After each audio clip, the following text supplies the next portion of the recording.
Hello everyone and welcome to this video of our Python tutorial series. In this video we will be covering a data type called as list.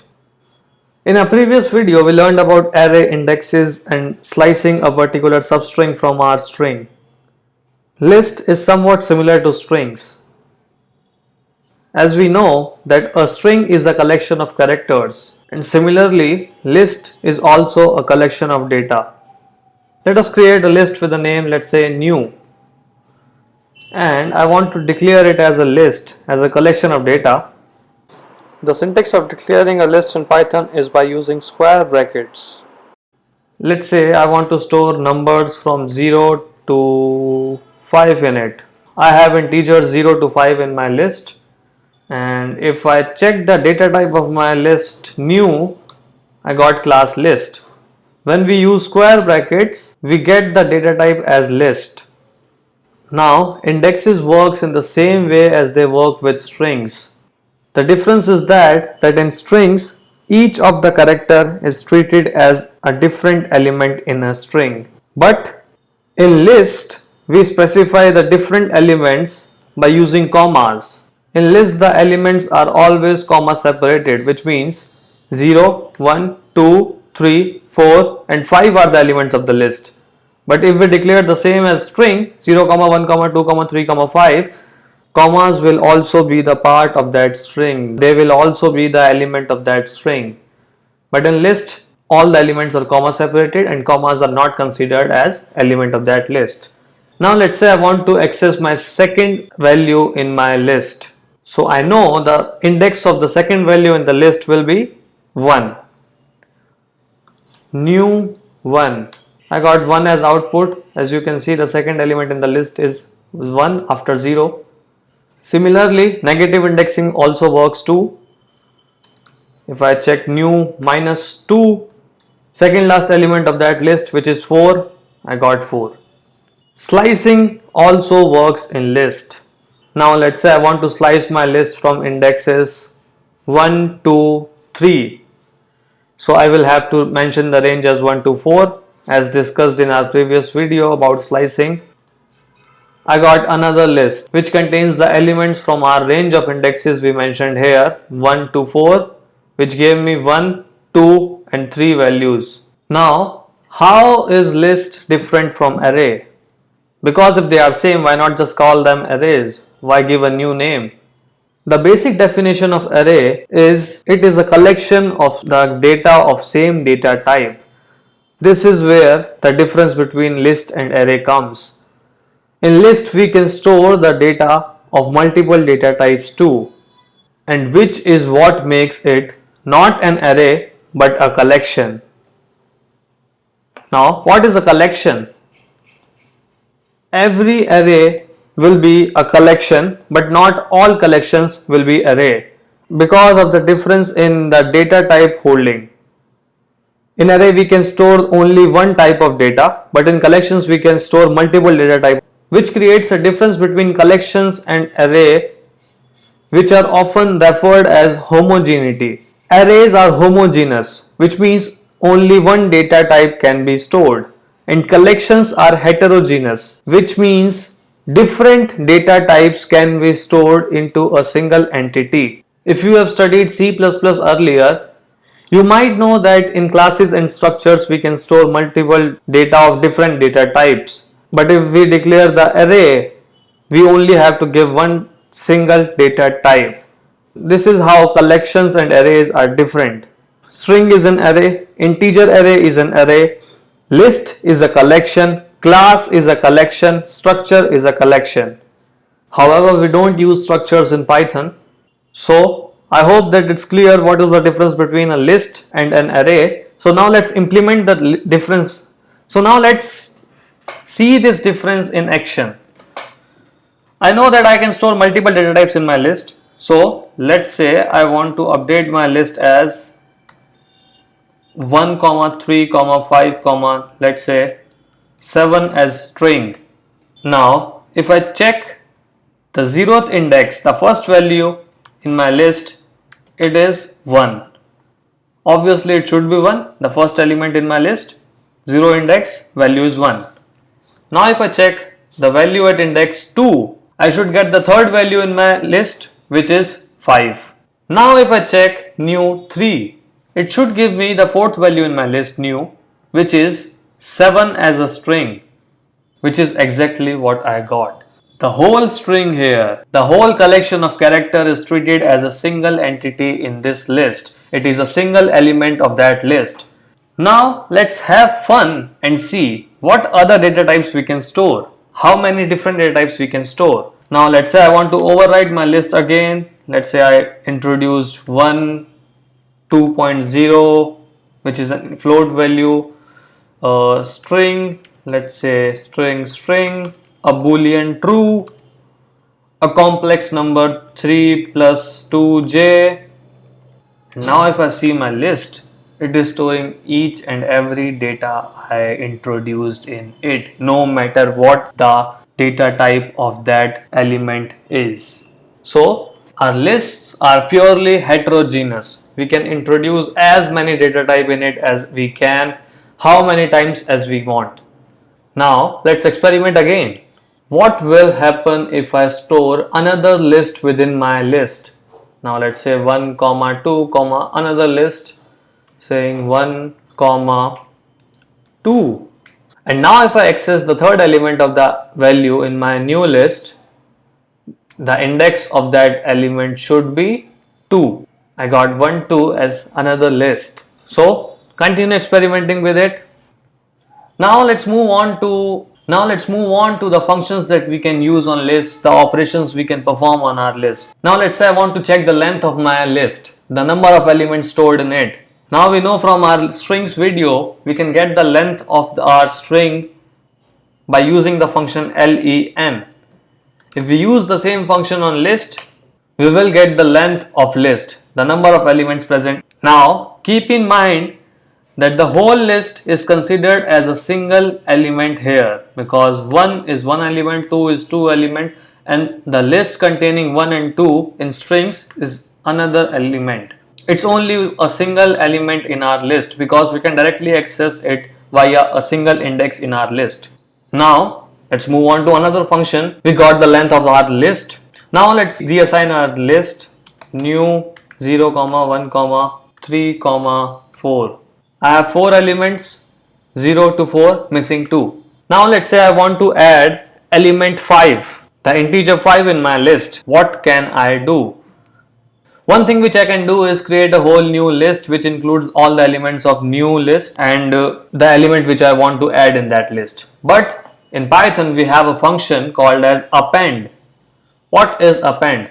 Appending means that we are adding something to the end of that thing. You might use appending in your daily life. If you want to edit any Excel sheet or CSV file, you just go to the end of that file and enter a new row of data. This is called as appending. Going to the end of the file and adding something in it and then saving it. Now let's say I want to append the integer 5 in my list new. There is a direct list method called as append to enter any element in the end of that list. So I want to add 5 to the end. If I check the list new, I got 0, 1, 3, 4, 5. Now let's say I want to insert 2 in my list at the exact place in my sequence. So I want to add my integer 2 between 1 and 3, which means the future index of integer 2 will be 0, 1, 2. The index of 3 will be the index of 2 and 3 will get a new index, which will be just an increment by 1 from the original index. So there is also a function for that, new dot insert. Now insert takes 2 parameters. The first parameter is the index in which we want to store, which is 2. We want to store our integer 2 at 2 index. Now if I check the value of new, I got 0, 1, 2, 3, 4, 5. My sequence is complete. Now let's say I want to insert -1 before 0. The first parameter will be the index where we want to store. Now I know the index of -1 should be 0 and my value is -1. If I check my new, I got -1, 0, 1, 2, 3, 4, 5. Now let's move on. Now we know how to add elements in our list, doesn't matter if we want to add in the end of that list or in between or start. We know how to add elements in the string. Now we want to learn how to delete elements from the list. There is 3 different methods to delete the elements from the list. The first method is pop. Now pop is used when we want to delete the last element in that list. In this case, the last element is 5. If I use pop, the function returned me 5, and if I check new, my 5 is deleted from the list.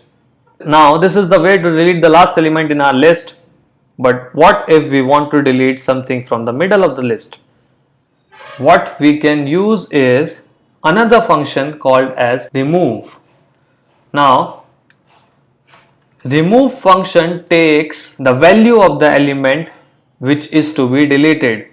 Let's say here in this case I want to delete the element 1, this element here, from my list. So I will just have to use 1.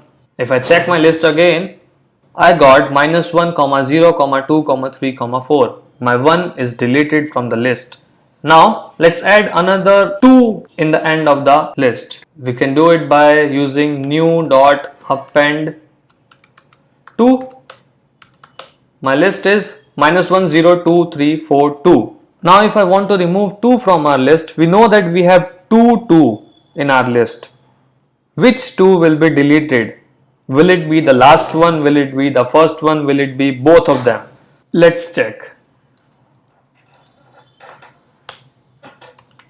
Remove function removes the first occurrence of the element which is passed as the parameter in the list. So I got -1, 0, 3, 4, 2. The first occurrence of 2 is deleted from the list. There is another method to delete a particular element in our list. Now this method is actually a bit different from the methods we used earlier because it's a keyword. It's a direct command to the compiler to delete any particular thing, to delete any particular value. The command is del, as it clearly resembles that it is a short form of delete, del.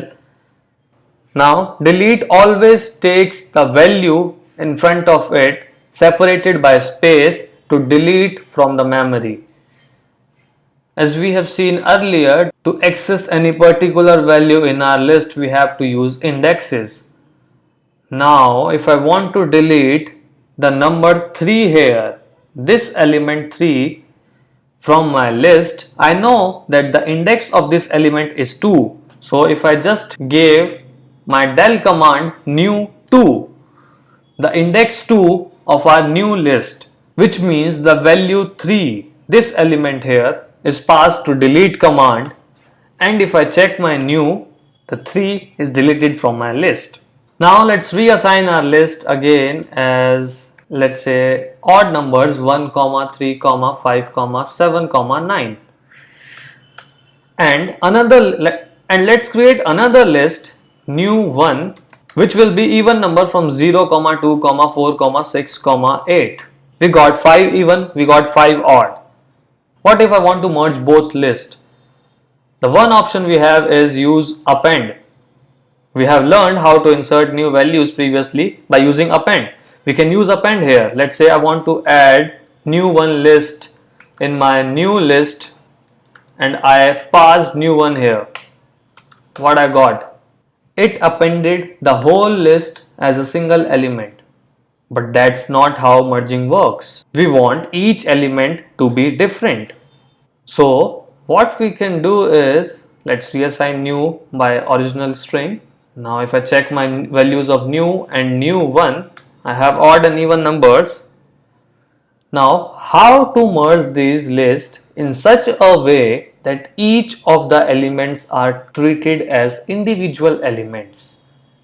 There is a function called as extend to do so. If I use extend on new and pass new 1 in it, and if I check my new now, I got all the values being treated as different elements in the list.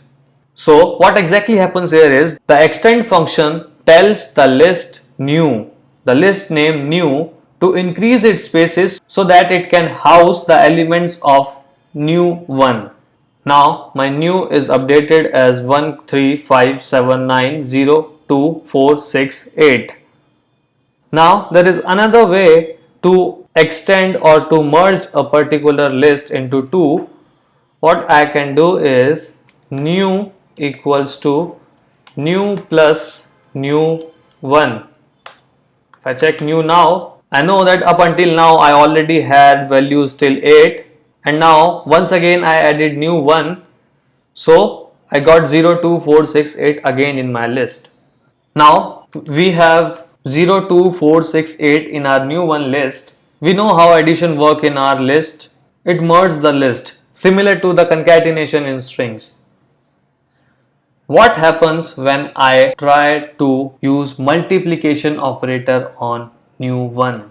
Let's say I want to multiply it by 3. The multiplication operator in list works in the same way as it works on string.